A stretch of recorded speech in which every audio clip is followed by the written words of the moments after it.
முருகனுக்கும் வள்ளிக்கும் எப்படி திருமணம் நடந்தது தெரியுமா? மலைகள் சூழ்ந்த ஒரு அழகிய காடு, அமைதியும் இயற்கையும் நிறைந்த அந்த இடத்தில் ஒரு கன்னி வாழ்ந்து வந்தாள். அவள் பெயர் வள்ளி. அவளது மனம் முழுவதும் நிறைந்த ஒரே நம்பிக்கை முருகன் மட்டுமே.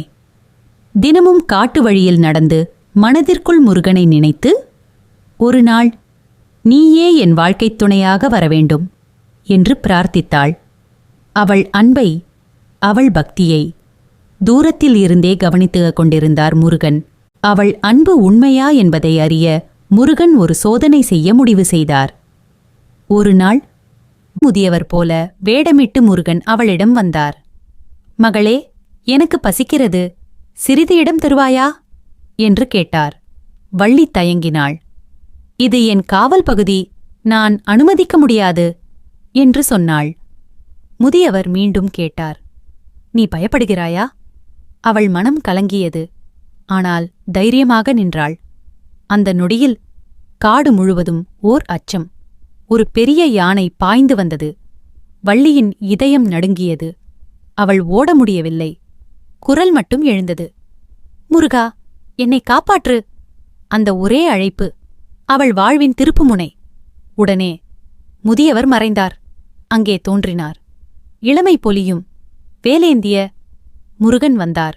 அதைக் கண்ட யானை ஓடிவிட்டது. காடு அமைதியானது. வள்ளி கண்கள் நிறைந்தது. அவள் முன் நின்றது. அவள் தினமும் மனதில் நினைத்த அதே தெய்வமாக முருகர் நின்றார். முருகன் மென்மையாக சொன்னார், வள்ளியே, நீ அழைத்த பெயர் நான்தான் என்று. அந்த வார்த்தைகள் அவளின் உயிரையே நிறுத்தின. பயமில்லை, சந்தேகமில்லை. அங்கே இருந்தது அன்பும் பக்தியும் முழு நம்பிக்கையும் மட்டுமே. அவளிடம் முருகன் கேட்டார், வள்ளியே, நீ என்னை மணக்க விரும்புகிறாயா என்று. உடனே வள்ளி தலை குனிந்து மனம் முழுவதும் ஒப்புதல் அளித்தால். அங்கு இருந்த அந்த காடு, அந்த மரங்கள், அந்த மலைகள் எல்லாம் சாட்சியாக கந்தர்வ முறையில் முருகன் வள்ளி திருமணம் நடைபெற்றது. அன்று முருகர் நிரூபித்தார், அன்பு ஜாதியை பார்ப்பதில்லை, பக்தி எல்லையை அறியாது. உண்மை இருந்தால் தெய்வமே இறங்கி வரும். அதனால்தான் முருகர் மண்ணின் மகளான வள்ளியையும் தன் இதயத்தில் ஏற்றுக்கொண்ட கடவுளாக கருதப்படுகிறார். முருகன் மற்றும் வள்ளியின் திருமணம் ஒரு புராணக் கதை அல்ல.